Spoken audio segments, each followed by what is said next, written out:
Então, antes de mais, cumprimentar todos os presentes, agradecer à organização desta segunda edição, salvo erro, do Algarve Tech Summit. Fazemos votos porque precisamos de eventos desta natureza aqui no Algarve, não é?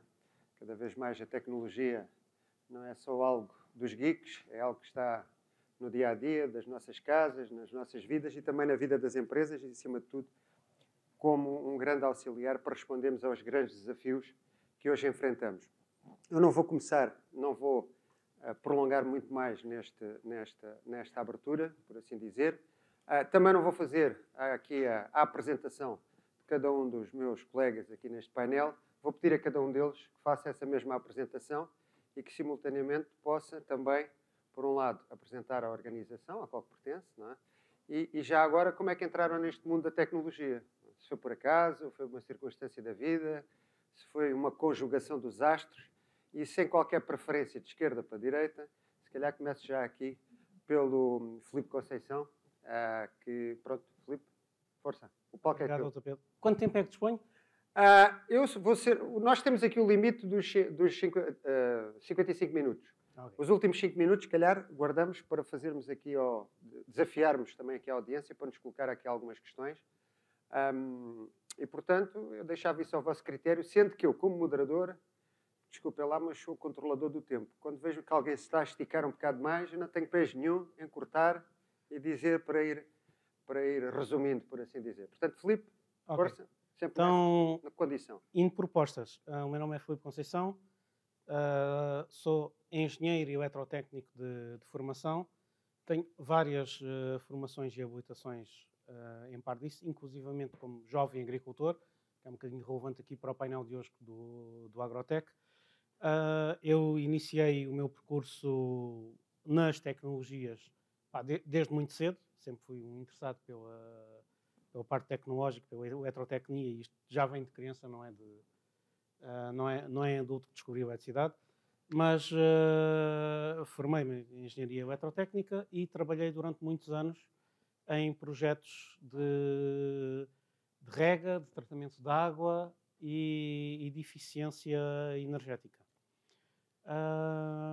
Isto cobre mais ou menos assim Sim, está ótimo. O geral. Devo dizer também que já mais adulto fiz também o curso de Jovem Agricultor e fiz um projeto de framboesas de 2 hectares, na mesma altura que a minha mulher também fez o mesmo curso de Jovem Agricultor, a minha irmã e o meu cunhado fizeram, e nós todos em conjunto conseguimos montar um projeto agrícola de relevante envergadura, pelo menos aqui para a região algarvia.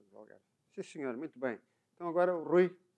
Olá, meu nome é Rui Guerra. Eu estou assim um bocadinho fora do contexto geral, porque eu sou físico e a minha formação é física teórica pura. Eu fiz o doutoramento em física de plasmas, fiz um pós-doutoramento em espectroscopia laser, mas depois, quando cheguei ao Algarve, não havia muito que eu pudesse fazer aqui na minha área de formação. Então comecei a procurar uma área em que eu pudesse aplicar os meus conhecimentos de óptica em coisas práticas. E daí surgiu essa ideia de aplicar a óptica, em particular a espectroscopia, à determinação da qualidade interna de frutos ou a detecção de doenças em árvores por métodos não invasivos. Por exemplo, saber se uma maçã é doce sem a abrir.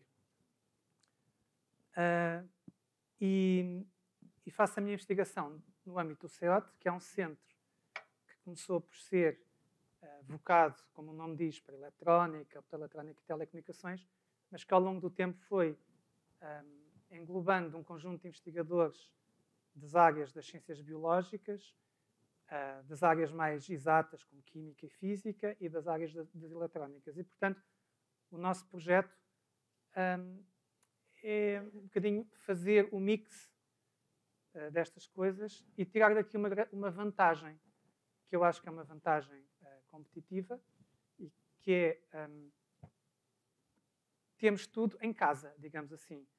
Muitas vezes queremos desenvolver um sistema qualquer aplicado à agronomia, mas quem o está a desenvolver é um engenheiro.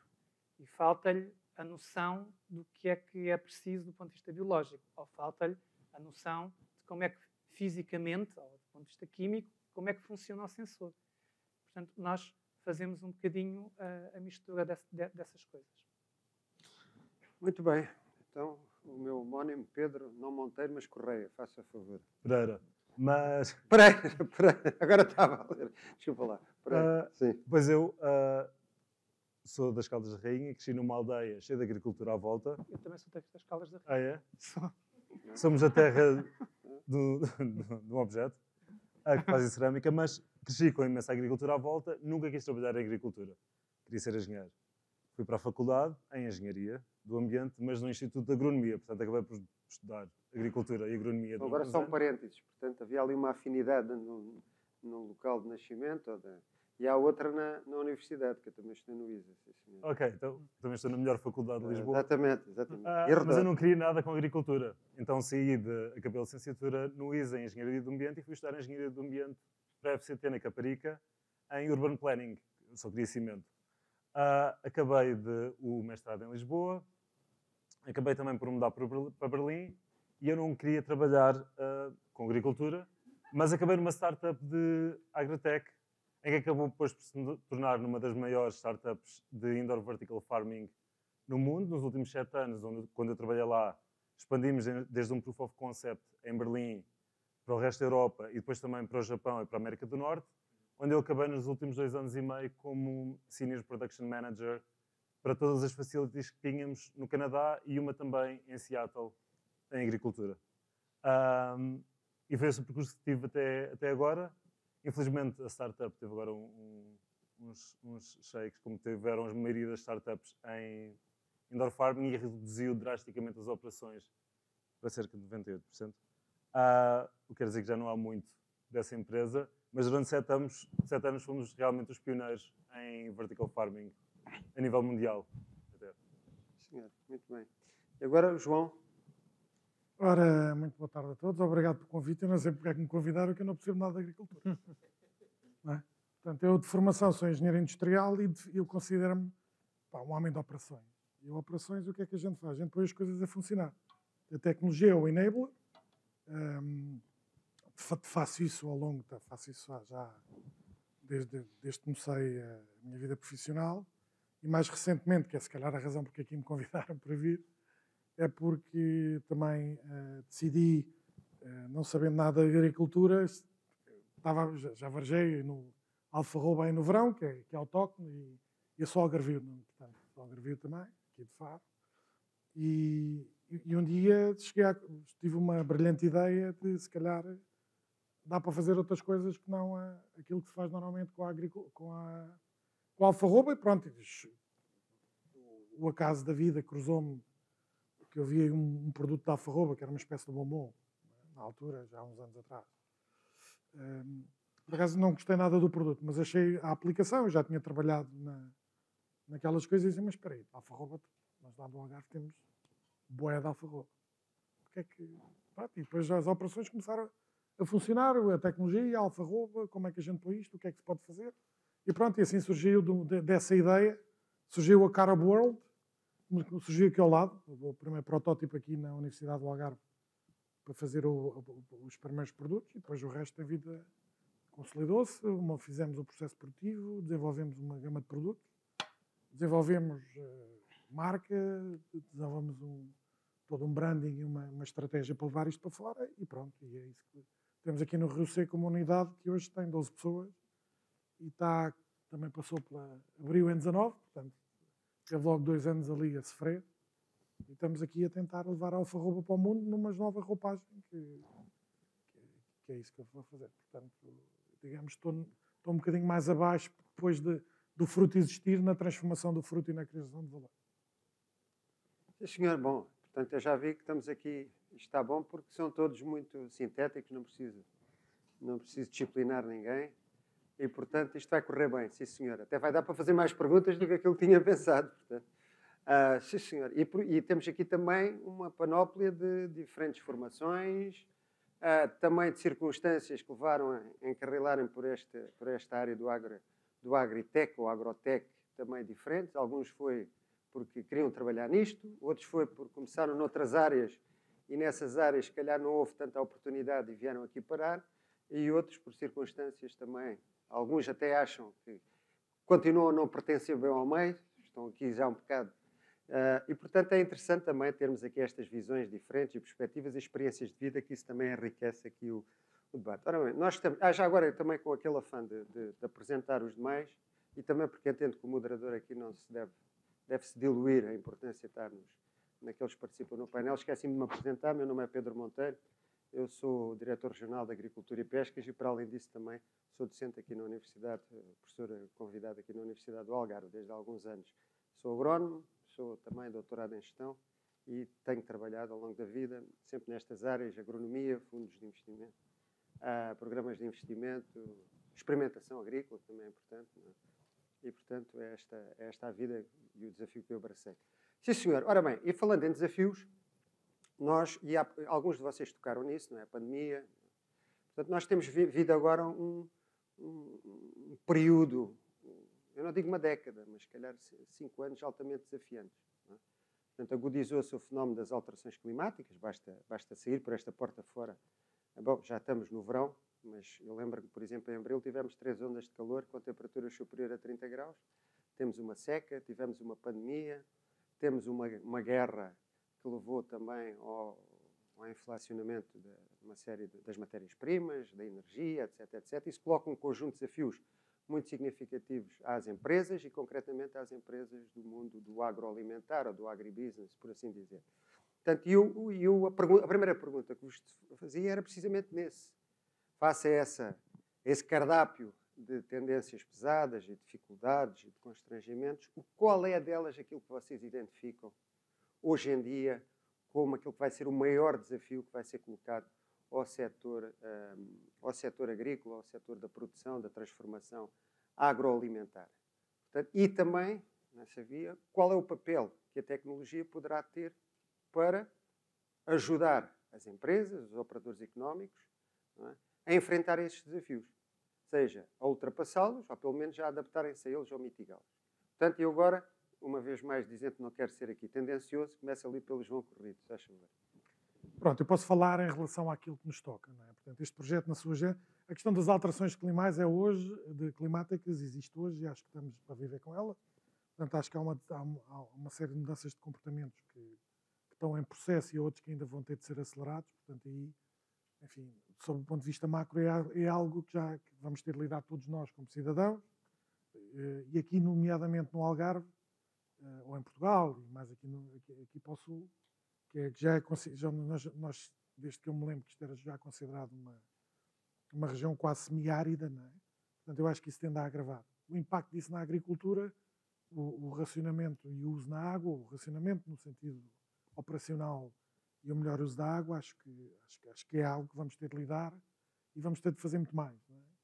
A única coisa que eu, a mim, como cidadão, posso dizer é que acho que podemos fazer, há imensas coisas que se podem fazer, não sendo especialista na área, mas que a gente em Portugal demora muitos anos a tomar as decisões. Não é? Parece que se fala, toda a gente sabe, há decisões fáceis, a questão dos transvasos, eu já ouço falar de transvasos, enfim, e eu um pouco como leio, relativamente à água, que eu diria que é o grande tema que afeta, pelo menos aqui na nossa zona, quer dizer, os espanhóis fazem isso há dezenas de anos.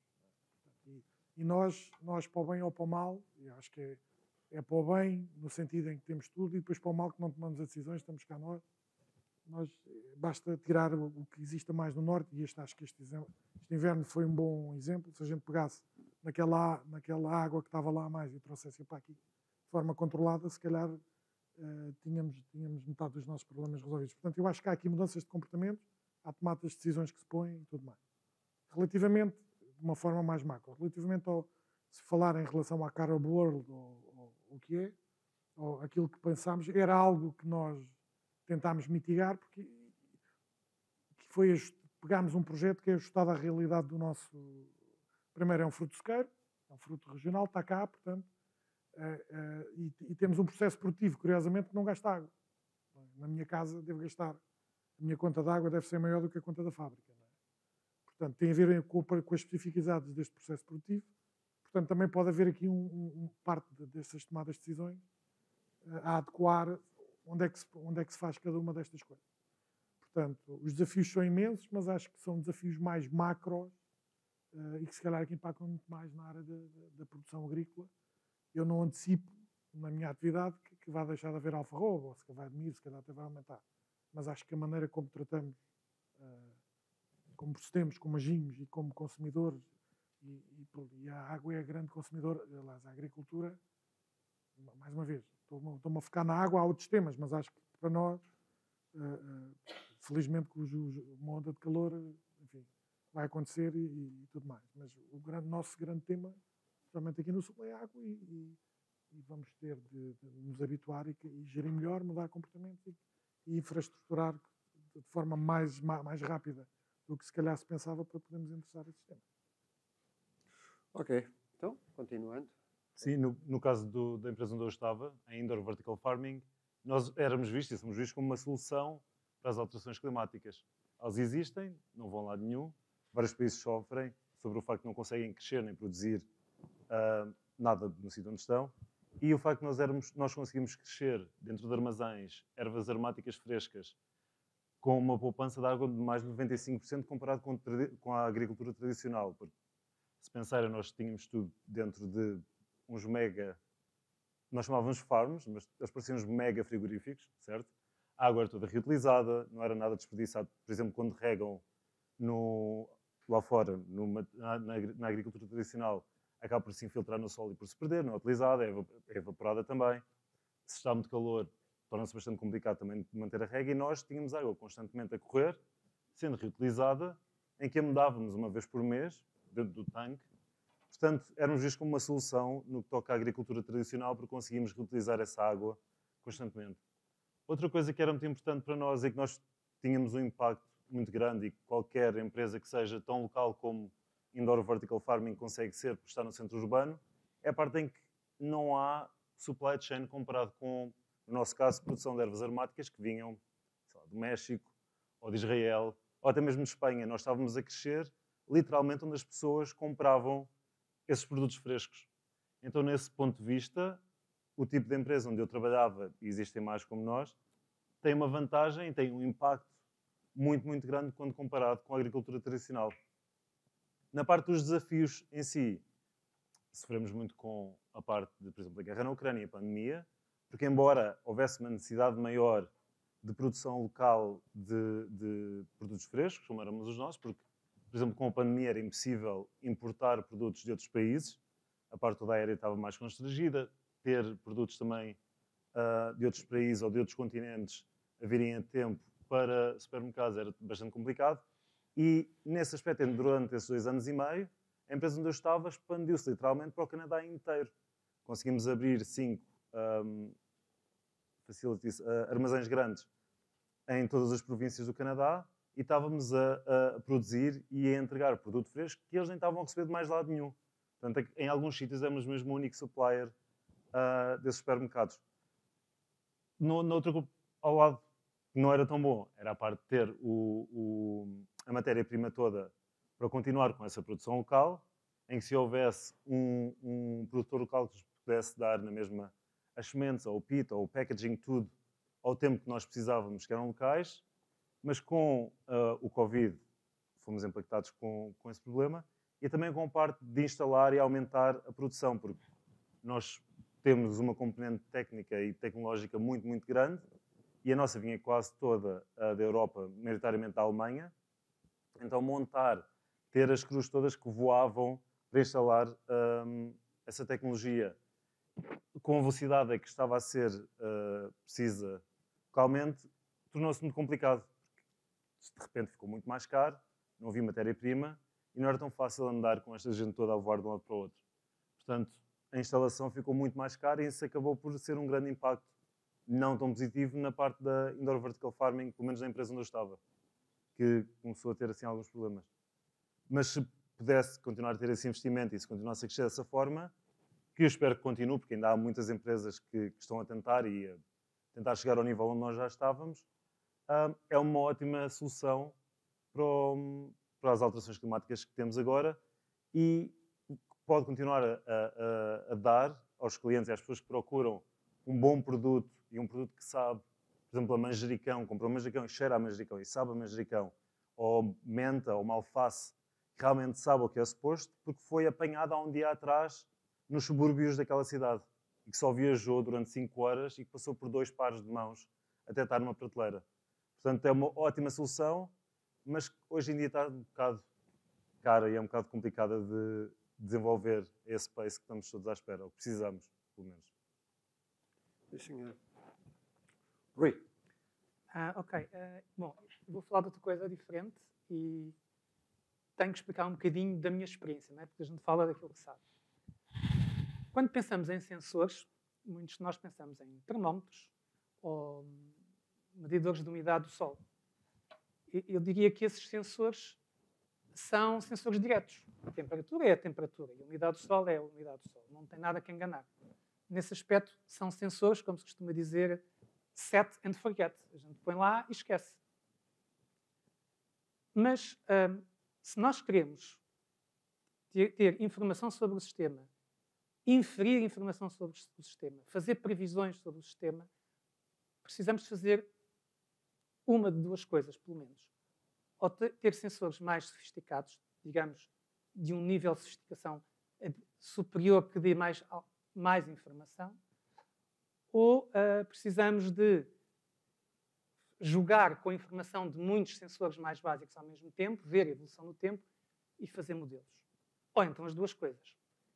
A minha experiência tem a ver precisamente com usar sensores mais sofisticados para tirar informação sobre o sistema.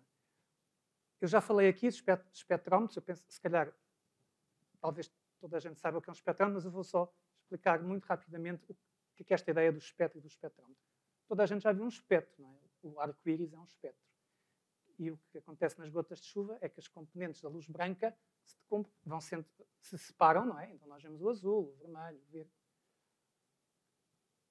Se a nossa atmosfera não fosse de água, não tivesse água, mas tivesse metanol, também víamos arco-íris.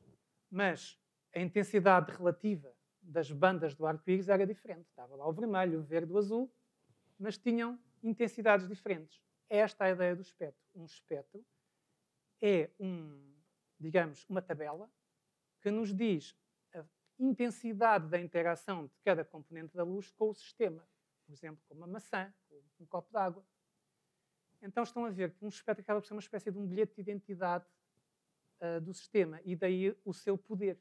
Se eu fizer incidir luz sobre uma maçã e recolher o espectro que tem a intensidade da luz refletida em cada comprimento de onda, eu tenho um bilhete de identidade que é diferente de uma maçã madura e de uma maçã verde.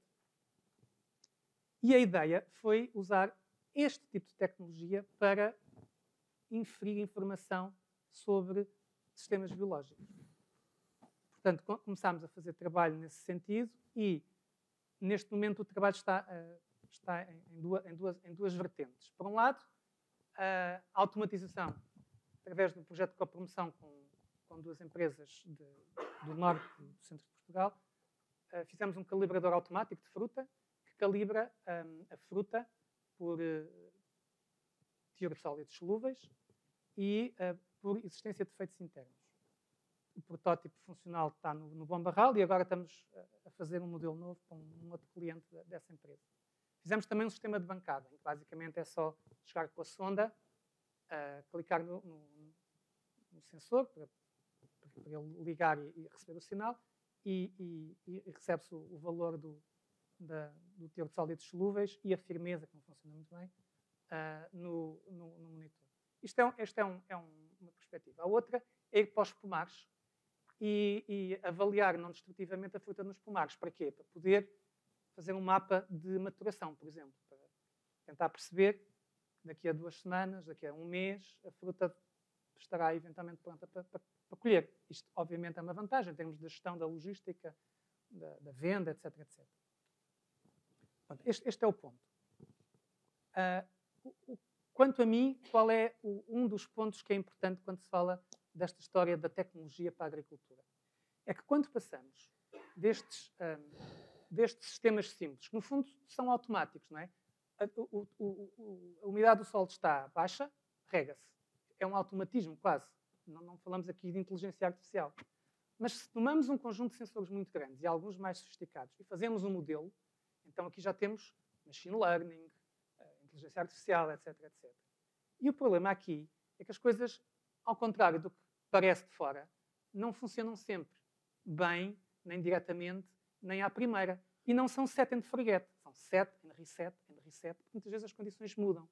O modelo que se fez para as esperas naquele ano em que choveu muito, vai falhar no modelo de previsão no ano de sequeiro, por exemplo. Então é preciso fazer set and reset. É preciso fazer babysitting dos modelos de inteligência artificial. E é aqui que eu acho que está um ponto importante que as pessoas devem ter em atenção. É que não basta haver empresas de software que fazem o software, empresas que trabalham com sensores que fazem os sensores. É preciso haver um nicho completo. É preciso que as empresas agrícolas, a academia, com o conhecimento mais fundamental, as empresas de software e, eventualmente, as empresas de hardware que fazem sensores, trabalhem em conjunto. Porque senão falta uma das pernas da mesa. E, se não houver conhecimento agronómico para afinar os modelos, acabam por não funcionar. Portanto, temos um conjunto, uma potencialidade muito grande nesta questão da agricultura 4.0, agora também já se fala em 5.0, dos sensores e tudo isso. Mas eu que estou um bocadinho envolvido na questão, percebo que muitas das iniciativas, muitas das ideias falham porque há um certo individualismo. A empresa teve aquela ideia e quase que vai vender a ideia. Olha, eu vou vender esta ideia ao agricultor porque eu sei que o agricultor precisa. Mas se calhar o agricultor não era aquilo que queria. Então não há muito diálogo, não há muita interação. E é isso, acho que é este ponto que falta. É preciso juntar todas as valências e é preciso que as empresas agrícolas tenham as competências, também invistam um bocado em competências necessárias para conseguir falar com as pessoas que do outro lado vão desenvolver os modelos. Portanto, quanto a mim, esta era a mensagem mais importante que eu traria hoje, era esta. Muito bem. Força. Eu tenho aqui a necessidade de tentar o mais brevemente possível partir a tua pergunta em duas questões. O que é que são à vontade. As ameaças e o que é que são as Sim, senhor. Força. Mesmo na parte das ameaças, aqui no mundo do agrotech, também vou só subpartir em 3 sucintos temas, que são o que é que são as ameaças globais, o que é que cada agricultor no mundo inteiro está a enfrentar, o que é que são as ameaças da sociedade, o que é que o agrotech tem em relação à sociedade e o que é que são também as ameaças mais nacionais e especialmente regionais. E depois algumas das soluções que trazemos para isso e os benefícios da tecnologia e também da digitalização da tecnologia. Em termos de ameaças globais, o que está a acontecer um bocadinho por todo o mundo, temos ameaças ideológicas. O agricultor começa a ser visto e é propagado nos mainstream media como o inimigo, como o poluidor, como o alvo a abater e a pessoa que se tem que queimar para se combater as mudanças climáticas. O que é quase uma antítese da realidade. Na realidade quanto mais nós acarinharmos uma agricultura responsável, mais contribuímos para as reduções climáticas. O que está a passar na Holanda hoje em dia é dramático. Pegamos nos produtores mais eficientes do mundo, que têm uma plataforma logística de distribuição super eficiente, e eliminamos isso para passarmos fome. Pronto, isto é a antítese do que são as ameaças globais.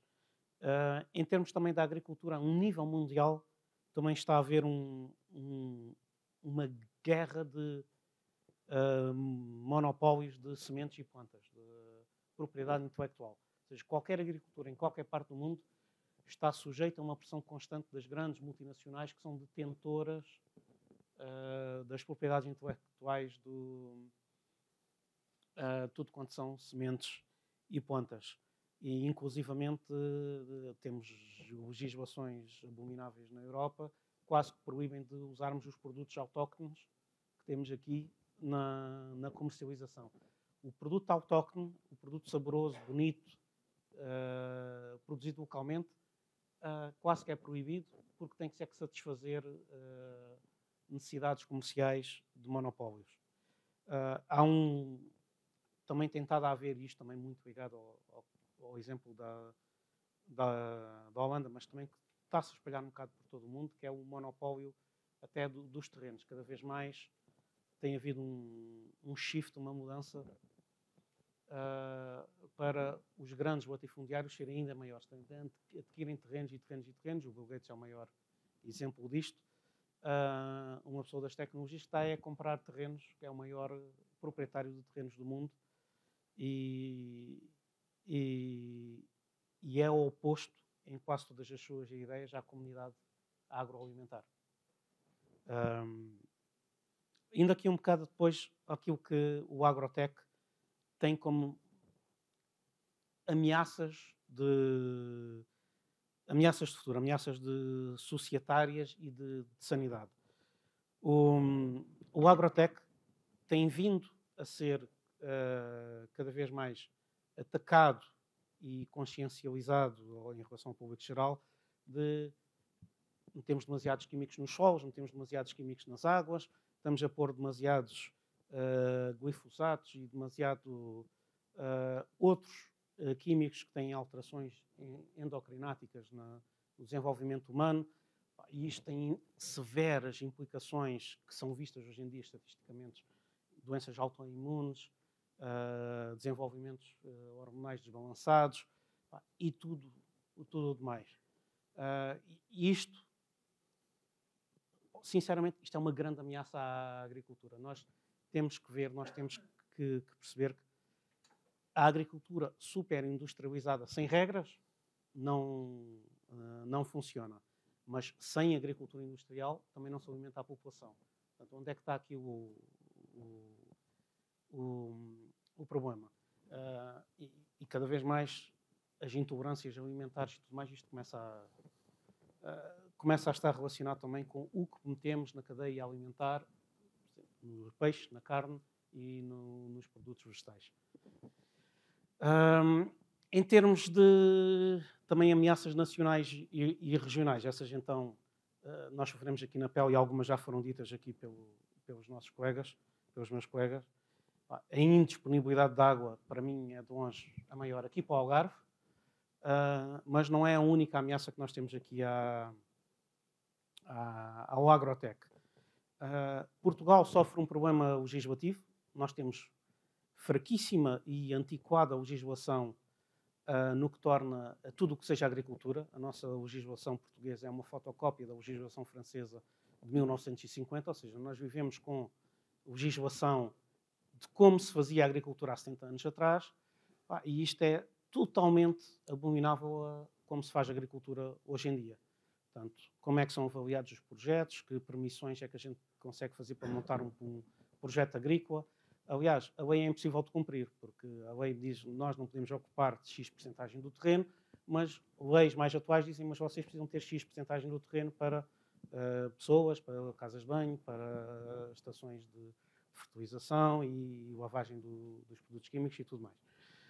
E isto, enfim, é um bocadinho as grandes ameaças. A ameaça burocrática, a falta de maturidade dos principais atuadores económicos e avaliadores dos projetos de investimento. E dou-vos aqui um breve exemplo. Em Portugal não há bancos e operadoras que gostem e conheçam trabalhar com agricultura. Querem fazer um seguro de cultura, um seguro de propriedade, um seguro seja do que for. Os bancos em Portugal e os seguradores em Portugal estão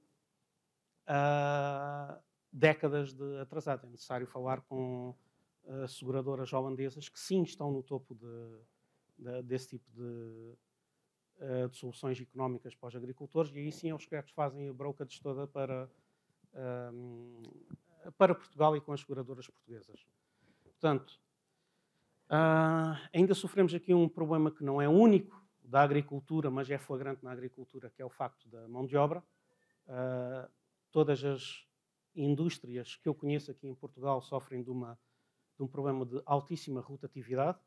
Os nossos jovens vão para fora, importamos mão de obra estrangeira.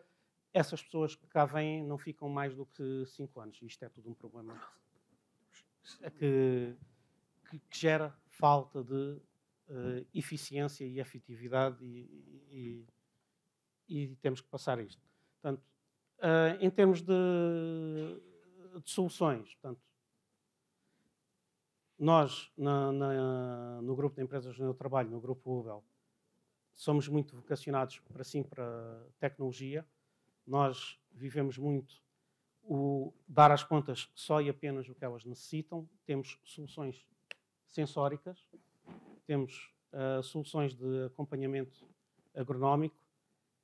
Acima de tudo, desejamos sempre almejar o mínimo tratamento químico que se possa dar aos nossos clientes e almejar o máximo de produção possível. E hoje em dia já vivemos aqui um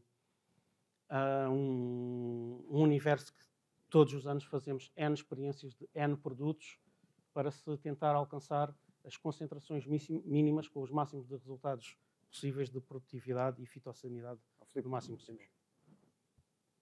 Eu terminei. Pronto, porque senão é que e depois vais cobrindo logo uma série de temas, daqui a bocado deixas-me sem questões depois para os demais. Muito bem, pronto, e apanhando um bocado as tuas palavras, falaste também agora na componente ambiental, falaste também na questão da imagem que é criada pelo setor perante a sociedade. Não é? Sabemos que, em parte, e se calhar também reside numa certa dificuldade do setor em comunicar, em mostrar os bons exemplos, aquilo que tem, por exemplo, o nível tecnológico que conseguiu acrescentar e o impacto que ele tem, portanto, na gestão mais eficiente dos recursos, depois também na adaptação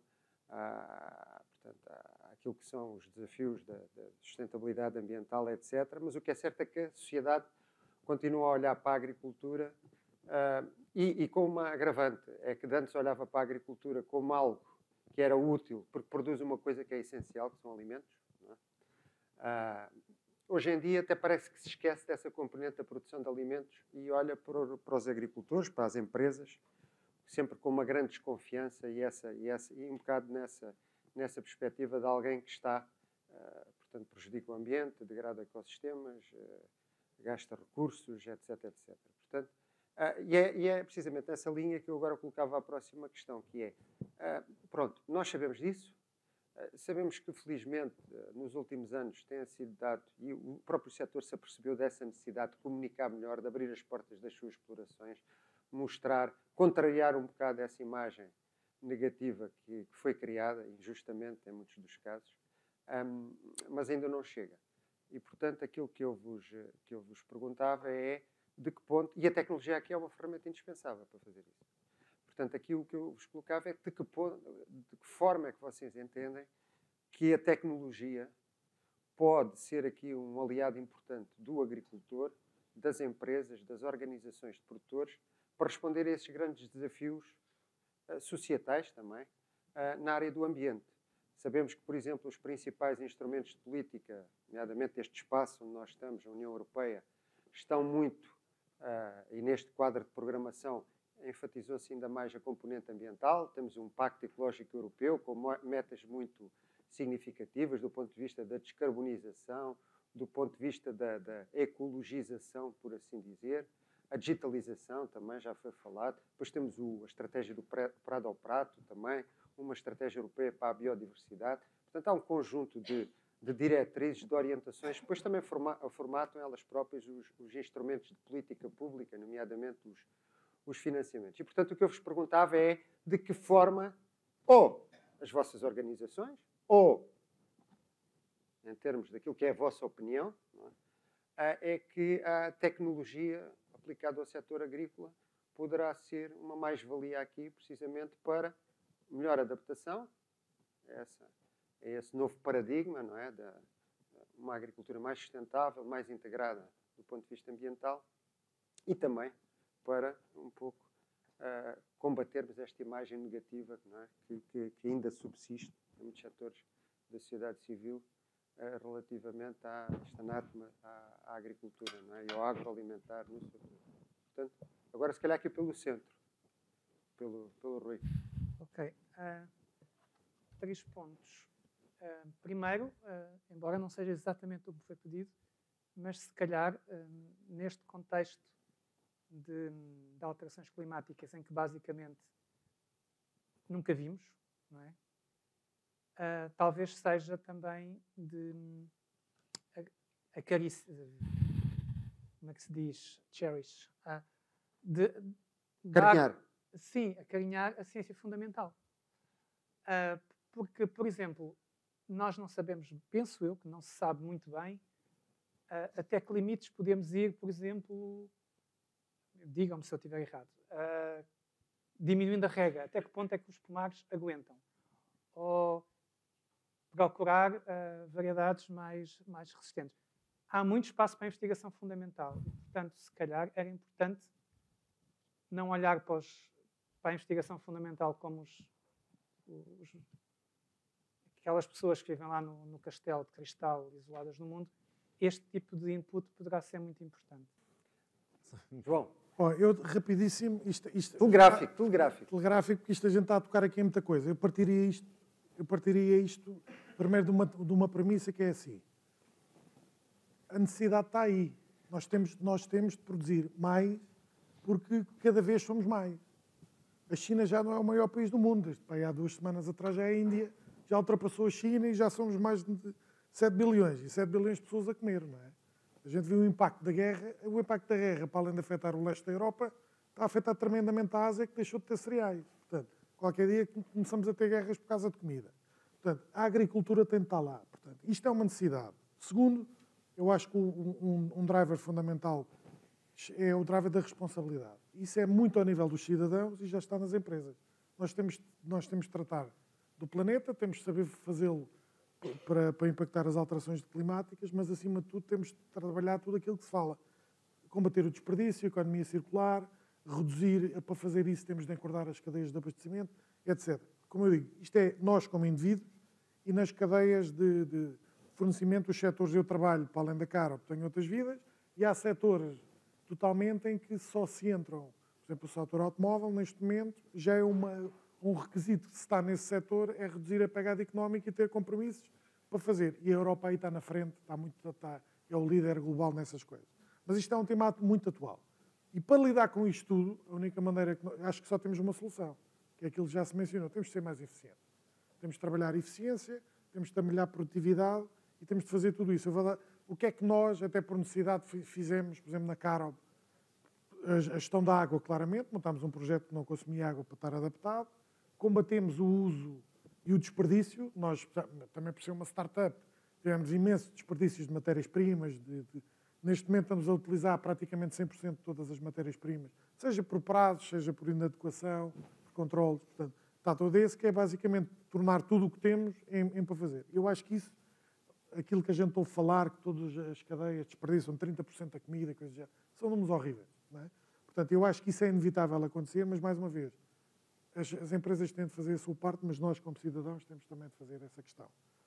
A tecnologia é o enabler disto tudo. As pessoas, primeiro de tudo, para as pessoas, como cidadãos, sermos mais responsáveis,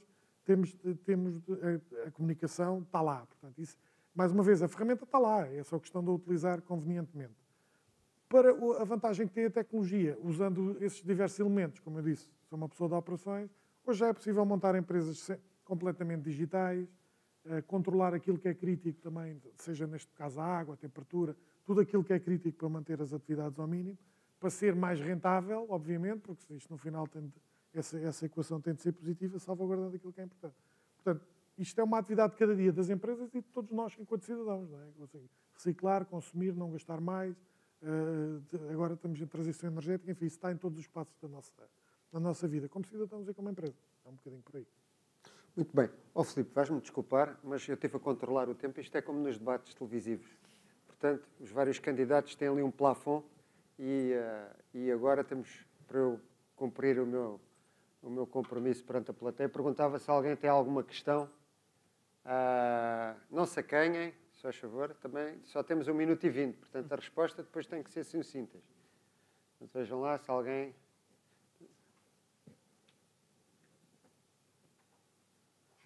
Não? Foi fácil, foi fácil. Não havendo então... Eu pergunto aqui ao Pedro, uma Não. coisinha rápida. Ah? Posso perguntar ao Pedro uma coisa rápida? Opa, claro, então, pronto, também é permitido. Vocês não têm, mesmo nessa casa de Vertical Pharma lá em que tinham, o consumo de energia mesmo assim não era muito elevado. Qual é que era o consumo de energia? Por algum motivo não falou nisso. Falou só no resto, poupava. Não, era elevado, mas se fores a comparar o consumo de energia das luzes que nós tínhamos, dos LEDs, comparado com o consumo energético da supply chain da agricultura tradicional, continuamos a consumir muito menos. Pronto. Sim, senhora. Está bom. Muito bem. Filipe, então, só para não ficares chateado comigo... 30 segundos. 30 segundos. Vá. Uma vez que Soluções. não há mais questões, pronto. Pelo menos da minha parte, eu insisti convosco. Sem dúvida que é fundamental. Tudo o que a gente precisa de ser digitalizado. As grandes empresas agrícolas precisam de digitalização. Coisas, além disso, polinização assistida por drones, sensores. Quem não usa sensores hoje em dia não está a fazer uso eficiente da água. E tratamento dos solos. Muito bem. E assim terminamos. Sim, senhor. Muito obrigado.